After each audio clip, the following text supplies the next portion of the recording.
welcome back to another episode of Barstools and Billboards. With me here is Mr. Ethan, and Ethan has been doing this since actually he was about 14 years old whenever he wrote his first song, and it's an honor to have him on the show. Mr. Butcher, how are you doing tonight? I'm good, buddy. How you doing?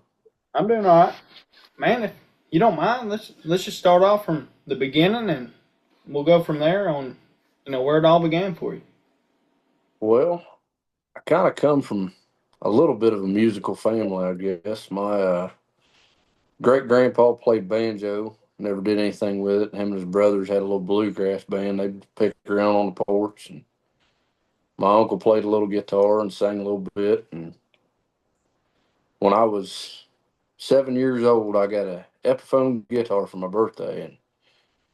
And growing up, I was always singing. And then they got me that guitar, and that was just the rest was history. I was trying to learn how to play that thing. Finally got it figured out about the time I was 12 or 13 years old. I was playing Long Haired Country Boy by Charlie Daniels and Country Boy Can't Survive, and a little bit of rock music because that's what my mama listened to. And, I was I felt like I had this calling from the beginning that I needed to be the one that broke the cycle and did something with the musical talent. And I started getting a little better at playing and started writing a little bit and uh, wrote a few songs, had a little bit of fun, and I'd play like bonfires and stuff with my buddies. And uh, come about COVID, I got drug into going to an open mic night one night and met some great folks. Danny Lang, puts the open mic on there at Gatsby's Bar and Grill in my hometown, and uh, started going up there every Wednesday, and that resulted in me getting a couple of gigs, and then that resulted in me meeting some people that record some music, and just started playing shows almost every weekend throughout the summer, and recording some music in my free time, and always writing music. And it just kind of, that's where we're at now. We're just playing music out and recording a little bit and trying to make it here in the country music world. So, Ethan, you grew up in Ohio, correct? Yeah, yeah, Gahanna, Ohio. It's just a little suburb just northeast of Columbus. Okay. And you said that you wrote your first song at 14. Yeah. What was that? What was that song? What was that really about? Well, Ain't No Tractors was a song about my parents' hometown, which was also my grandparents' hometown and my grandparents before them. And there's a graveyard in this town that goes back to the 1700s, got my family name in it. But it was the stories I was told as a kid about it being a little farm town and this and that and the other. And in the late '90s, there was a fellow that come in and started developing, building houses and businesses and trying to make it into a metropolis. And I'd be riding around with my grandpa when I was a kid, or my mom or my dad, and they'd be like, "Yeah, I remember when those were woods," or you'd be driving past like a shopping mall or something. They'd be like, "Yeah, I remember that woods," or "I used to hunt there," and you'd ride around with them going, "Yeah, okay, whatever."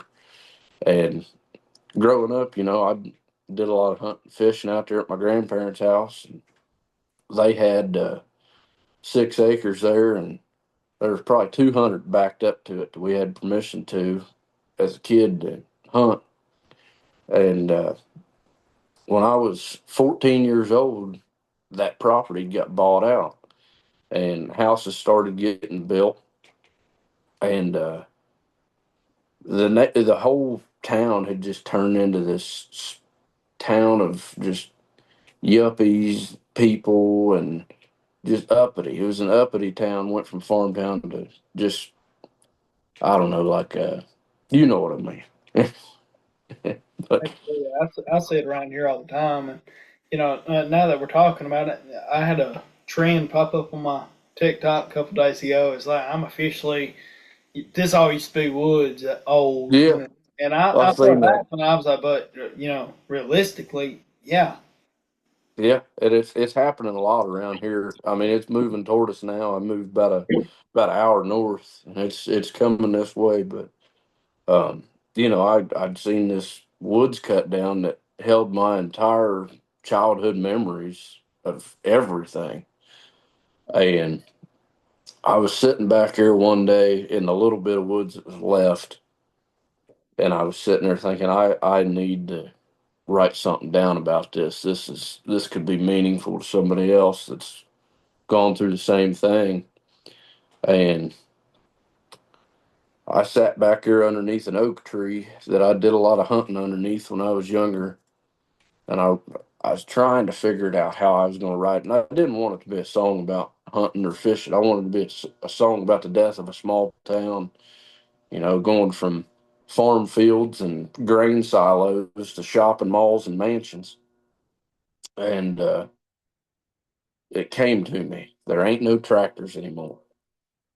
And that's the truth. There ain't. All the farms are gone, all the farmers are gone, and it's nothing but neighborhoods and shopping malls now and apartments. And I sat down and wrote that song about 5 minutes. And I came home that night from my grandparents' house. I played it for my mama on my guitar, and I had her and my dad both sitting there in tears singing about that because they witnessed it. They grew up there and they seen it happen, and I didn't believe them all them years, and I seen it happen. I went, they were on to something. Have you since then recorded that song, Andy, or is that just one that you keep in your mind? No, that's one of the first songs I recorded. That's out on my first EP, which is named after um, the creek out there. Actually, it's called Rocky Fork Creek, and that album was a lot of songs that a lot of them were about around there. And the funny thing about Rocky Fork Creek is it runs through not only there but my hometown too. It's like everywhere that's ever meant something to me, Rocky Fork Creek is there, which that is another song on the album, just ended up being a title track. But I mean, Rocky Fork Creek ran through my great grandma's farm, through my grandparents' house, and then it comes down through Gahanna, goes past my mama's, and then it goes past my work, and it spills into the Big Walnut Creek here in town.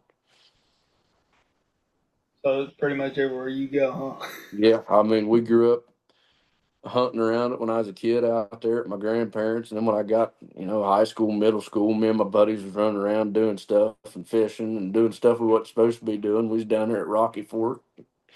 So it's always been there. It's seen everything.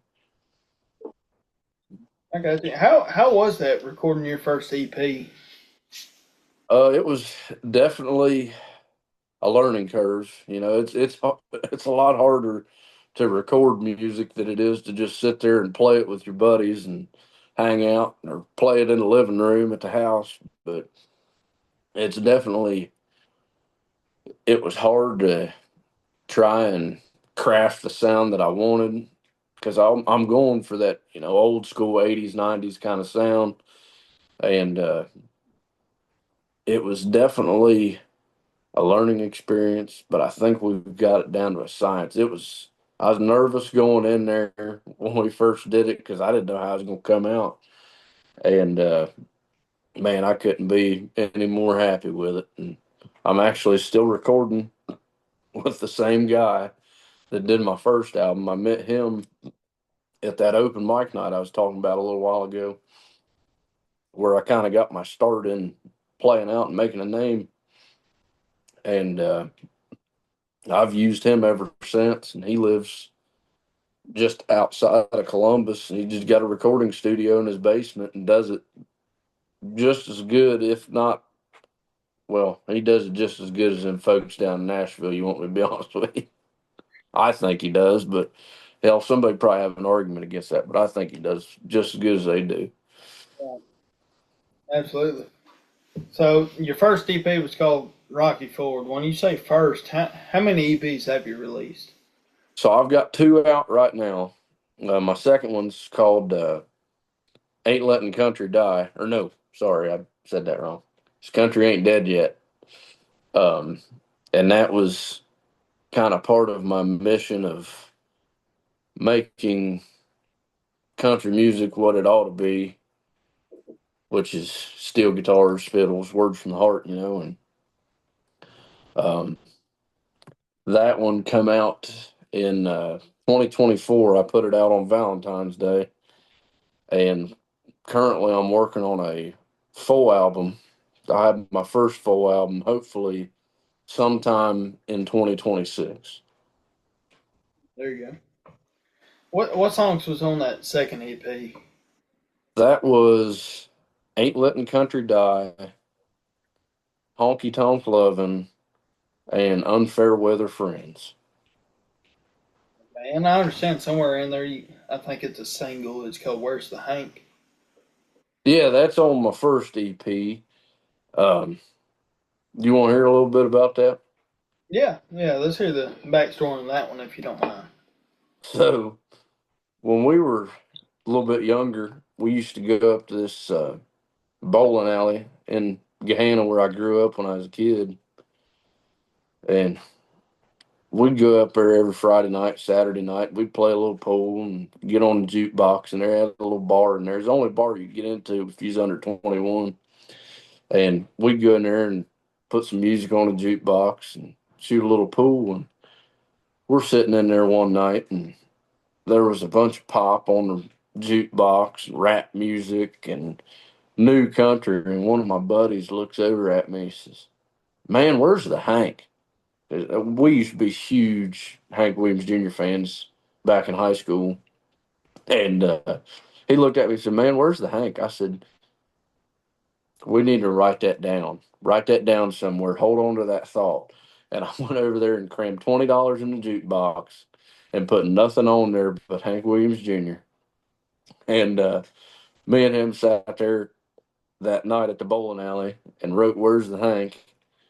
And it's become one of my favorites to play out, and everybody that I play it for really seems to like it. And it's actually one of my most streamed songs on Apple Music right now. It's called "Where's the Hank."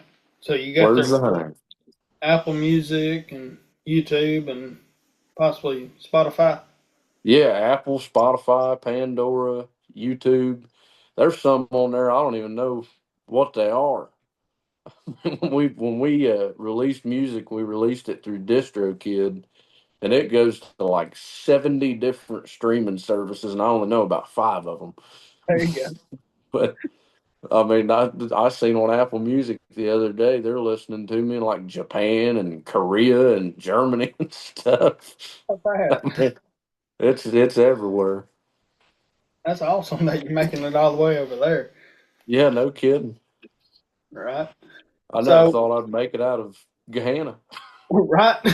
So Yeah, how did it feel? I'm sure you've done a couple of shows, but now how did it feel to go from singing at bonfires with your buddies and the living room at Thanksgiving dinner to now where you're playing shows in some dive bars and stuff like that. man, that had to be like the coolest experience I've ever went through. It's even cooler when you start singing your own songs and they start singing them back to you.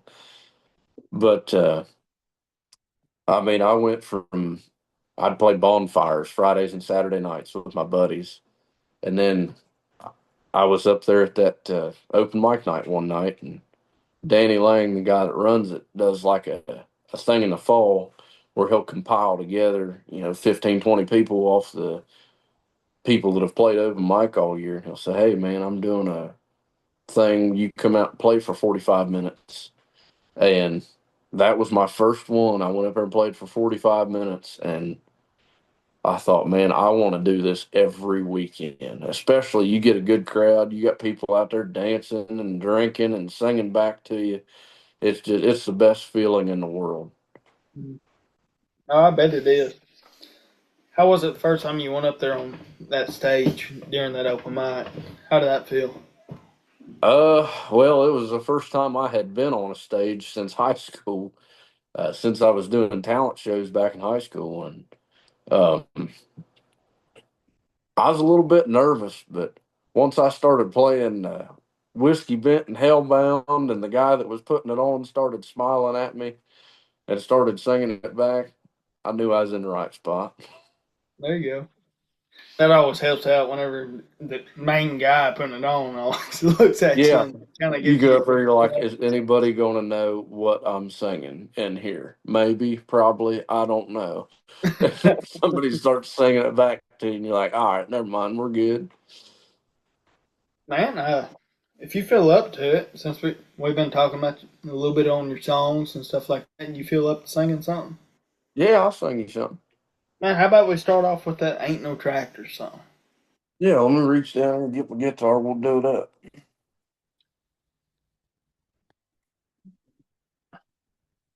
You have to forgive me. I ain't touched a guitar in here in about a month. I've been deer hunting. I want to get it in one take. We're gonna try and get it in one take. Good enough, right there.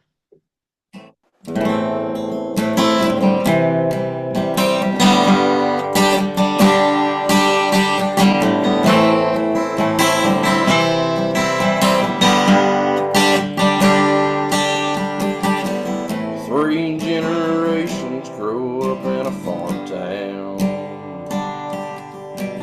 Nothing but corn and beans and woods for miles around.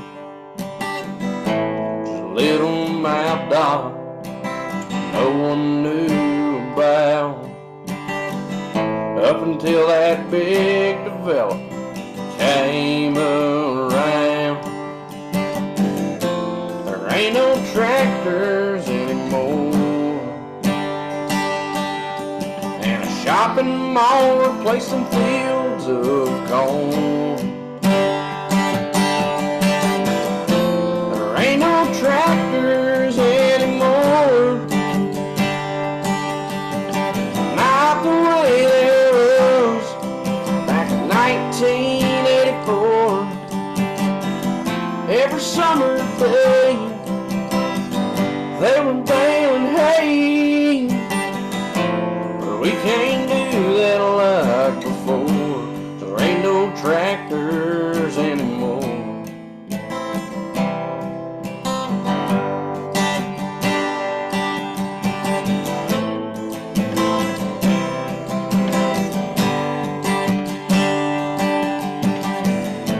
Now Vesner's field is all grown up. Before you know it, it'll be built up. A little pizza shop on the corner, it's still there, but there's one thing you can't find anywhere. There ain't no tractors anymore, not the way there was back in 1984. Every summer day they were baling hay, but we can't do that like before. There ain't no tractors anymore.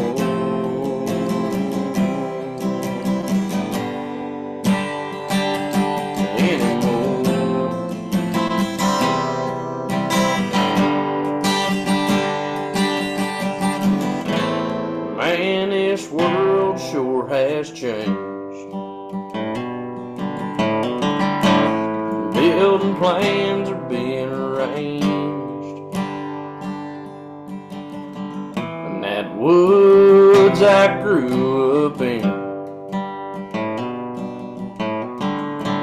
is now a housing development. There ain't no tractors anymore,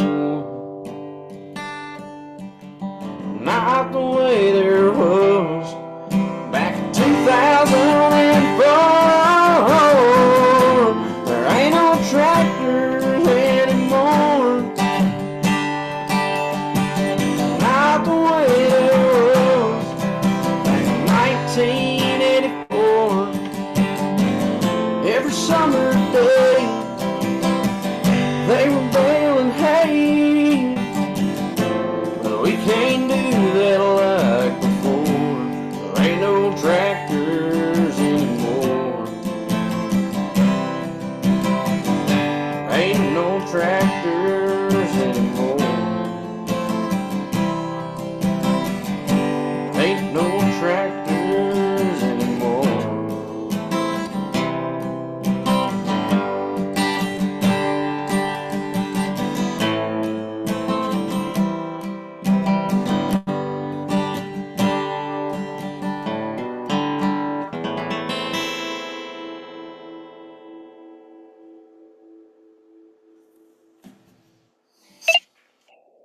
Thanks for that, Ethan. You're welcome, buddy. Thanks for listening. Absolutely. Man, whenever you hear, whenever you want people to hear that song or whenever they listen to it, what is something that you want them to take from that song? Well, I'd imagine I'd want them to take to leave people home alone, but that's never going to happen. They're going to build. There's going to be progress no matter whether we like it or not. But I'd also like it to, comforting people that are losing their family farm to big development, and people that are losing the woods they grew up in. It just I want it to mean something to people that are going through the same thing I'm going through, because we're going through it everywhere in this country right now. I know it's something that we're starting to see more and more of. Here in North Alabama, it's starting to become all over the place. No matter where you look. Yeah, I mean, around Columbus right now is just booming, absolutely booming. Like you got New Albany, that's what that song's about. That town, and the next town up is Johnstown, which is in between where I'm at now and Mount Vernon and New Albany. And they're starting to see it too. I mean, it's not so much houses there; it's more industrial plants, and the same thing with Pataskala, which is right next door to Johnstown. I mean, they're getting industrial plants, and they're putting right now the big thing down there is they're putting in an Intel plant in Johnstown, and I mean, they're just giving these people ungodly amounts of money for their family farm where they can't tell them no. But, I mean, it just sucks to lose all you know. You know what I mean? Mhm. Absolutely. Like you're saying, they're giving them ungodly amounts of money, and then I a mean, year later, you're driving by what used to be a driveway. Now it's a parking lot holding 250 cars. exactly. They don't even look the same. Yeah, I mean, it breaks my heart every time I drive by it. I drive through there every day to go to work, and it just breaks my heart every time. And like you said, it's not as much residential as it is industrial, but the residential side, it won't be too far behind the industrial side. No, that'll be coming right behind it. Yep. Because they got to have houses for everybody that works there. Yep, first goes the factories, then goes the apartments. Yep. But going to your next song that you wrote, that I have wrote down right here is "Where's the Hank." What really inspired you was whenever you were in that bar, and you was hearing nothing but pop country, and the bro country on the Yeah. jukebox. But going past that on to your style of writing, what songwriter or singer do you think mainly inspired your lyrics? Well, man, it's hard to just pick one, but I just know the style of music I grew up listening to really played a big role in it. I didn't grow up listening to what was on the radio at the time. I mean, you come in my house when I was a kid, we was listening to Randy Travis and Keith Whitley and George Strait, Alan Jackson. I mean, the list goes on and on. It's just from before my time. And then, like, if I hopped in the truck with my grandpa, we was listening to either bluegrass music or Merle Haggard. And I feel like that older style of music that was before my time really just played a big role in what I wanted to do with it and how I thought I was going to save country music from the direction it was going. Right. And I've talked about it on a couple of my episodes now. If you look, now we got Zach Top. Yeah. Zach Top's got that '90s country music style. He's got that Alan Jackson style to him, And and that's what we've been missing. right, absolutely. And the way that me and one of my guests explained it, it's kind of like an emotion. Yeah. It's going this way, and then it'll Yep. eventually get to a dead end, and it's going to hit, and then it's going to start going backwards. Yep. And I believe right now we're looking at that backwards stage because now you got Yeah. the Reeve brothers who, they to me have a slight, Johnny Paycheck style Absolutely. sound to them, and Zach Top, he's got the Alan Jackson style. Yeah. In my opinion, we're starting to turn things around, and we're starting to head back. Yeah. Slowly, but surely, we're starting to head back that way. Hopefully, Well, and it wasn't even, just the music style that changed so much. Like, back in the day, it was Telecasters and fiddles and steel guitars, and then we went to hip hop and uh, rock and roll guitar, and Dark everybody was heavy singing metal, about this. zip Everybody was line, singing, stuff like that. yeah.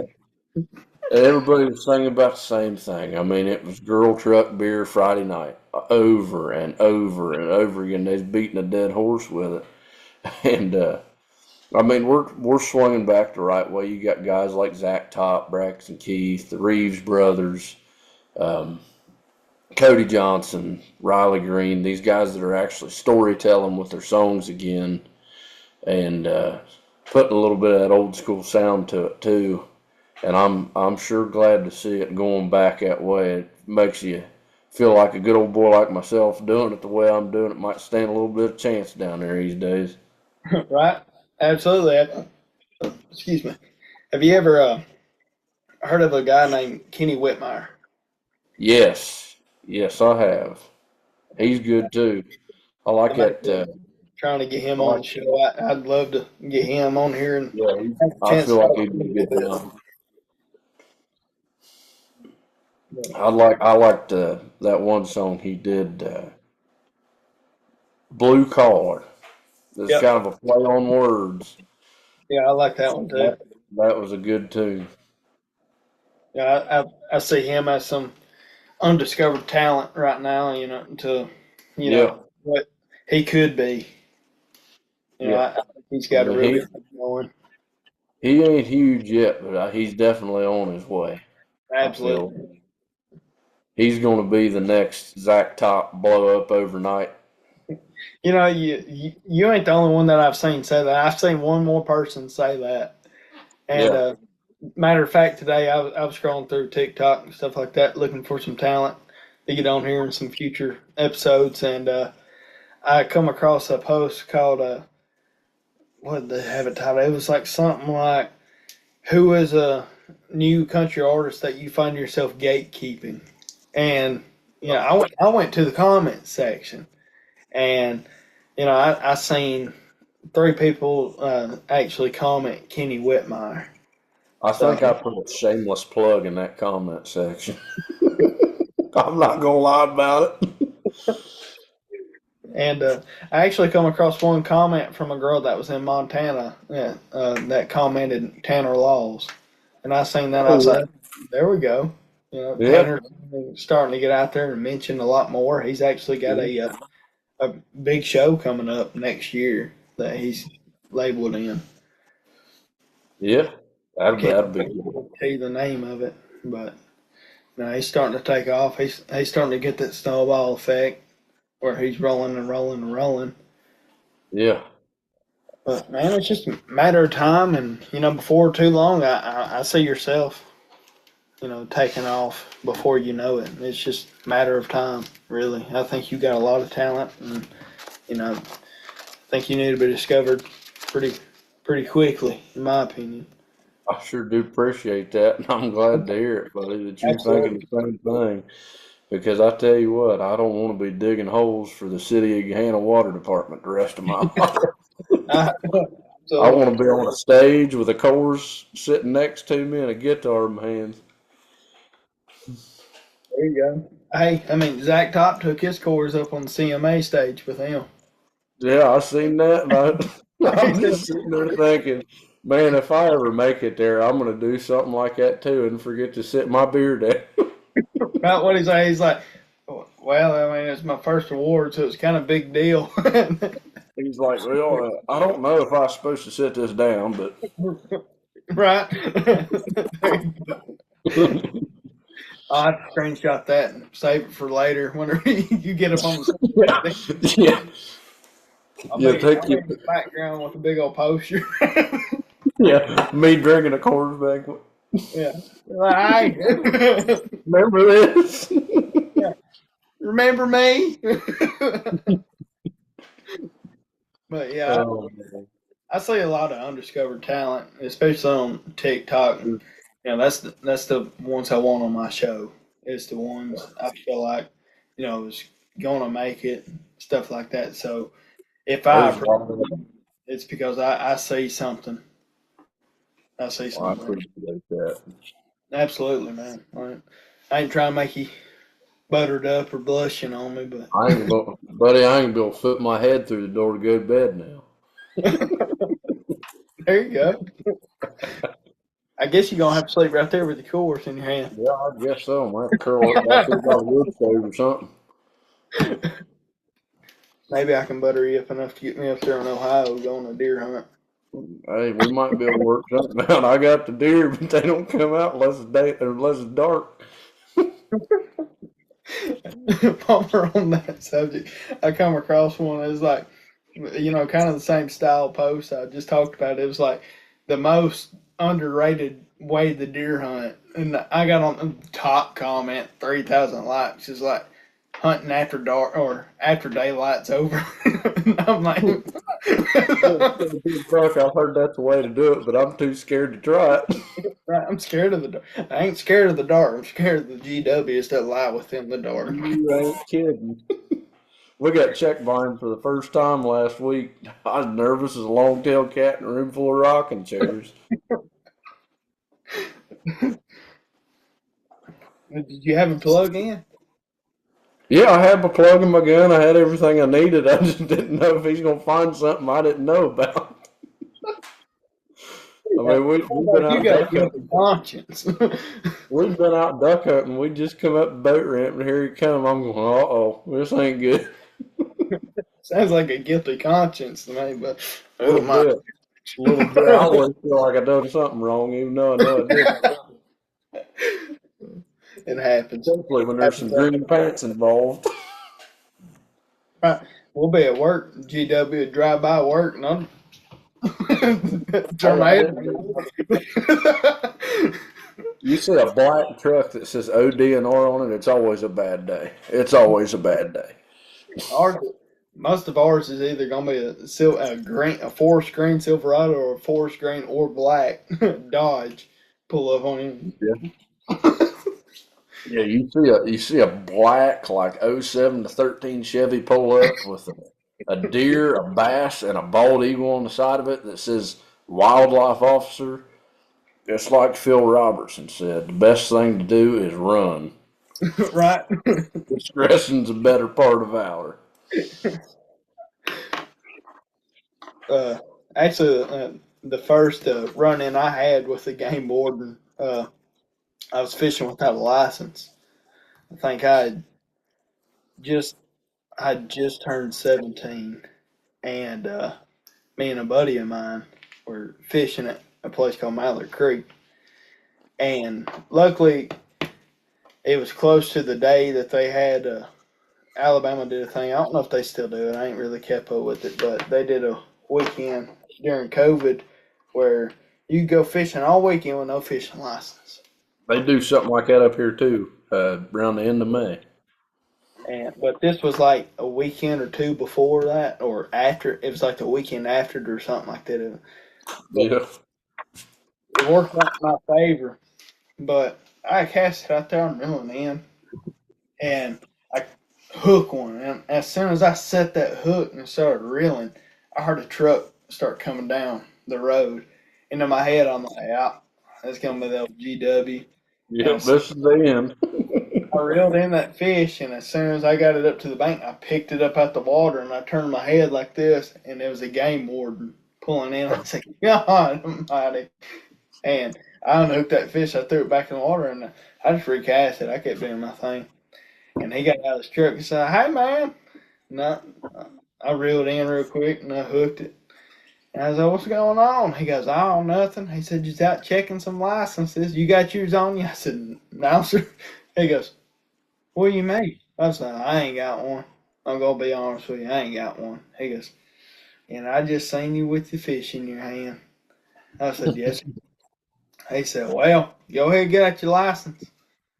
And he looked at it. He said, son, you only 17? I said, yes, sir. He goes, And he sat back in his truck for about 15 minutes. And I'm sitting there next to my fishing bag and my pole. He's going to jail. Yeah, my buddy and his girlfriend's still sitting there fishing. They was legal. And so I'm sitting over there against that game warden's truck like, man. And he got out. He said, man, I'm going to cut you a deal. I said, all right. He goes, I'm going to give you this written warning right here, and it will go against your license, but you ain't got no fine or nothing like that. It's just a warning. I said, well, how about this? I'll cut you a better one. He goes, what's that? I said, you leave me here for just a minute, and you go up the road and turn around and come back. He goes, why is that? I said, give me enough time to throw all that stuff in the woods, and you won't have to write me a warning. He goes, well, how about I just rip up this warning and just write you a ticket instead for no license? I was like, nah, we can go with your deal. Your deal sounds a lot better than that. He said, that's what I thought. He goes, you can fish here the rest of the day, but do not go anywhere else. He said, if I see you anywhere else along this river, you're getting a ticket. I said, yes, sir. So that was luckily, that was my first and only run-in with the game warden. I ran in with him one time before last weekend, and we was fishing on Alum Creek, just north of Columbus, and game warden's out checking fishing licenses on his boat, and there's a bunch of guys fishing on the shore. He's checking their licenses. He kind of rolled his boat over toward ours. He said, you boys got your licenses? I said, yep. We started reaching in our pockets, and he said, you're good. Don't even worry about it. Oh, thank y'all have them. But getting back up hunting, I can tell that's probably our favorite subject to talk about. Yeah.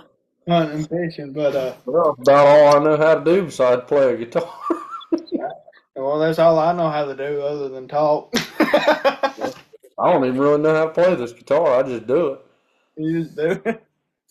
But I know how to hunt, I'll tell you that much. Well, if you know how to play the guitar and you can hunt a little, let's see if you feel like singing that song, Where's the Hang Cat? Yeah, I'd do that.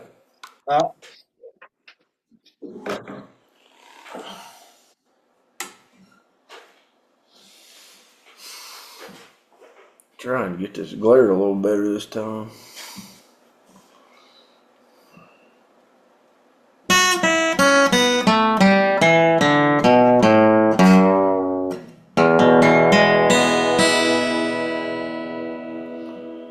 We're at the bar getting right, throwing back Jim Beam cold Bush Light. Didn't work all week, come in here, listen to these new songs are what I fear. Well, I need to party like it's 1983. So pop a dollar in that jukebox for me. Where's the hang? Need to drink. Need to hear that fiddle sing. I don't want to listen to that new school while I'm sitting on this bar stool. Need to get a whiskey band, hellbound, tell you a country boy can't survive. Mr. Weatherman, I need a good forecast tonight. These pop country songs, they sound all wrong. I wanna hear me some twang. If you're lucky, you'll get me to sing. Country ain't what it used to be. So play that outlaw shit for me. Where's the hang? Need to drink. Need to hear that fiddle sing. I don't wanna listen to that new school while I'm sitting on his bar stool. He can get a whiskey bent, hellbound, tell you a country boy can't survive.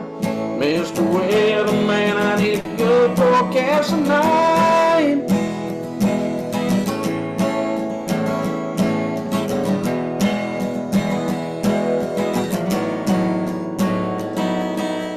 Like he said, I'm with my rowdy friends.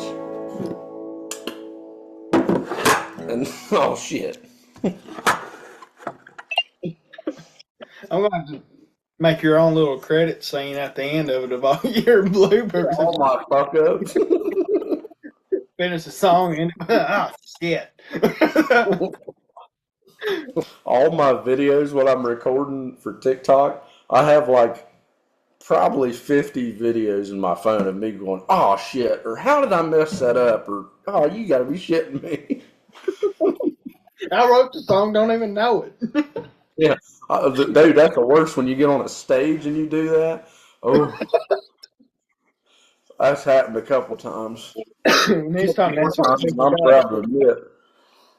You need to start messing with people. But sorry, guys, I had AI write this for me this morning. I don't know this song actually. It's not mine. I typed some stuff into Chat GPT and said, "Here you go, make a song out of it." Right? Hey, people I'm reading this off my phone. phone. Hey, if some people can type in some stuff and AI make them a song, and then they can erase, created by Chat GPT and put, their name, John Doe, John Doe, Yeah, and, you know. I forgot the the oh shit and the. Right? I'm gonna give me a bit of spit out.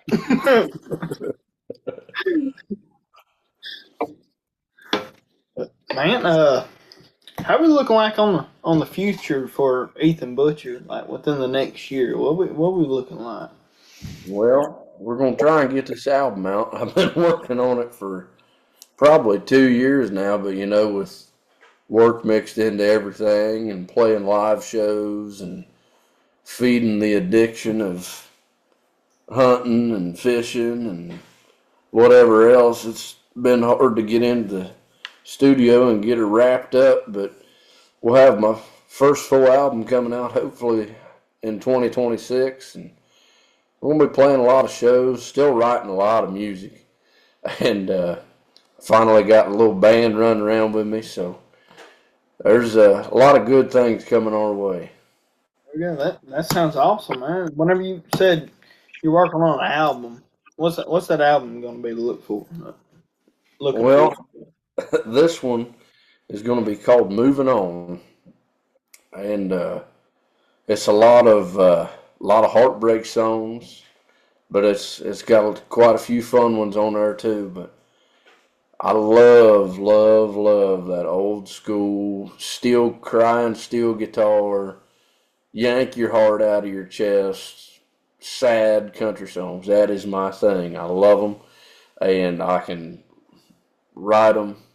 And I don't know why it's all I can write about, but man, we got some good sad country songs coming from me, and we'll have a few fun ones thrown in there too. Okay.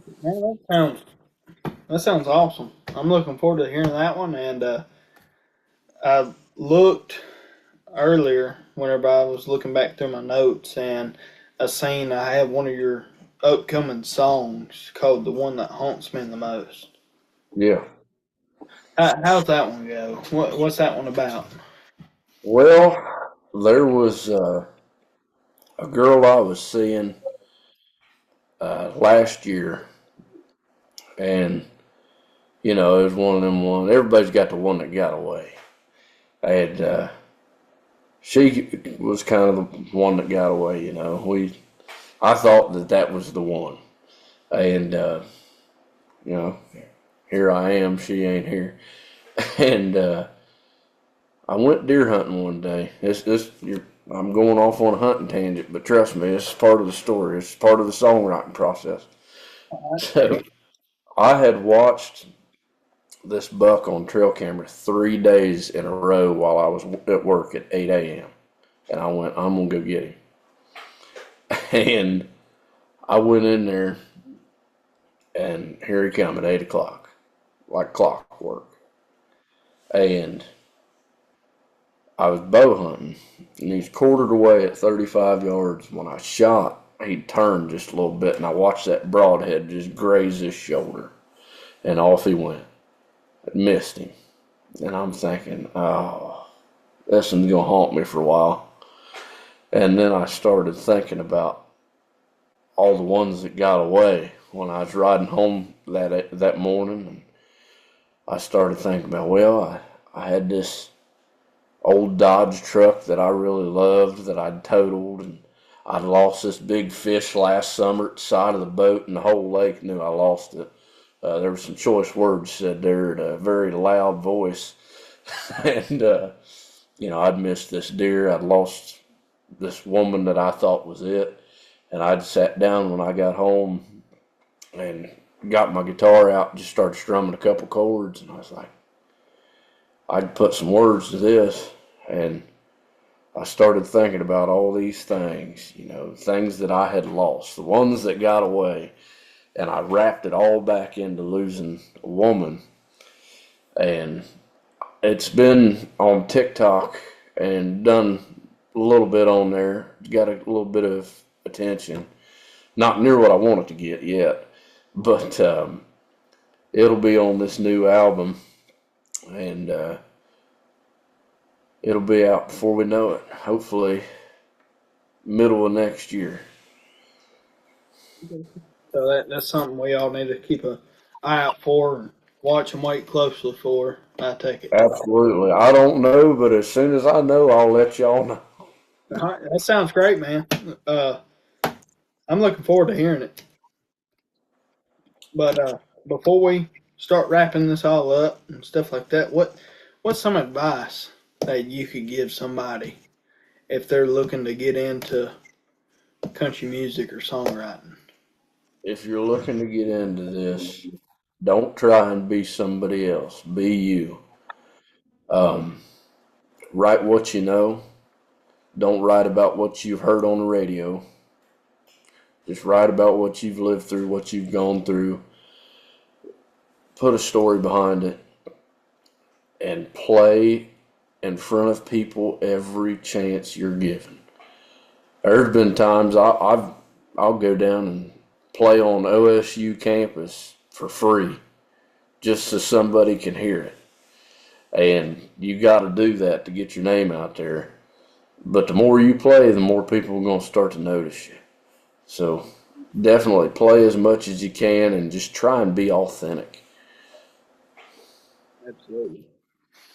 I agree with that 100%. Especially about the authentic thing. I agree with that a lot.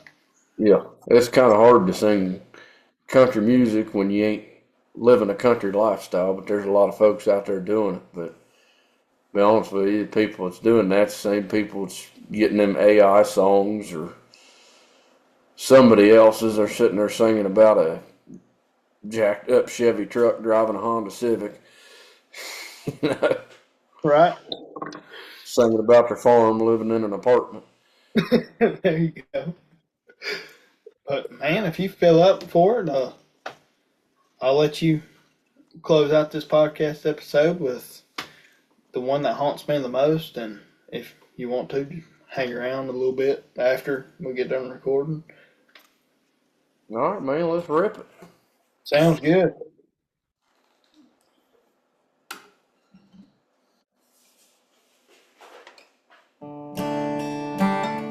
Hold on, I'm out too. That E string ain't liking it.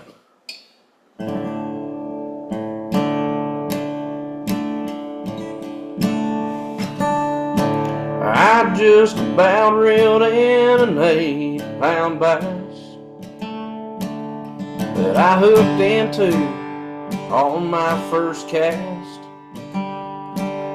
But about the time I got into the boat, damn line broke. I just about killed a hammer of a whitetail. He was coming on a string down that deer trail. He had no idea I was up in that tree. The arrow went underneath. I guess you could say I've had to let some good ones get away, but the one I'm thinking about today is the one I swore up and down I'd settle down with. The one knocked me on my ass with just one kiss. Truck bed 11 on a Friday night turned into the rest of my life. She looked so damn good wearing them old boots. Had me thinking about pulling up my roots. And all at once something changed. She wound up the one that got away. Guess you could say I've had to let some good ones go. That one haunts me the most.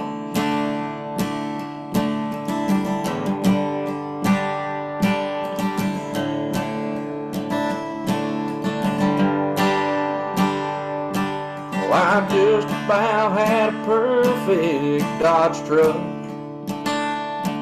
When I bought it, it was just an old fixer-up. Redid it from the grill to the hitch, then I put it in a ditch. Just another one added to the list of the good ones that got away. But the one I still think about today is the one I swore up and down I'd settle down with. The one knocked me on my ass with just one kiss. Truck bed 11 on a Friday night turned into the rest of my life. She looked so damn good wearing them old boots. Had me thinking about pulling up my roots. And all at once something changed. She wound up the one that got away. I guess you could say I had to let the good ones go. That one haunts me the most. This will obviously be a steel guitar solo.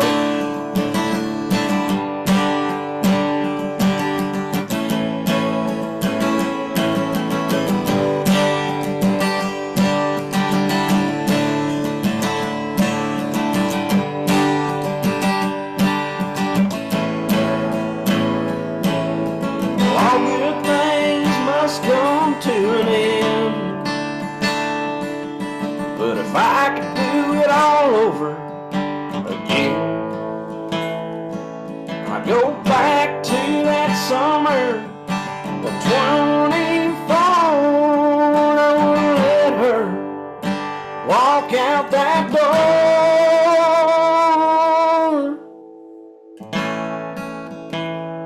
She was the one I swore up and down I'd settle down with. Knock his old boy on his ass with just one kiss. Truck bed 11 on a Friday night turned into the rest of my life.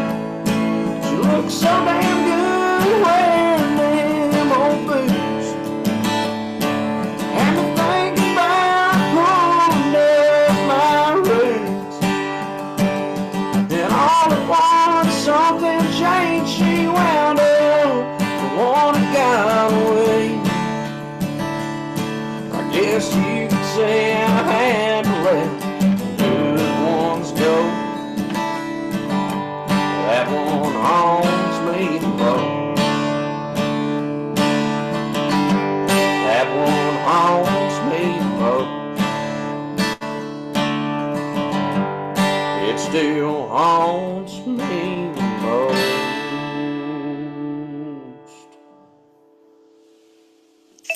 Man, Ethan, I appreciate you singing that. And I appreciate buddy.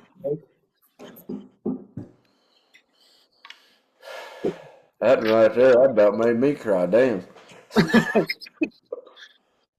Man, I appreciate you coming on to the show tonight.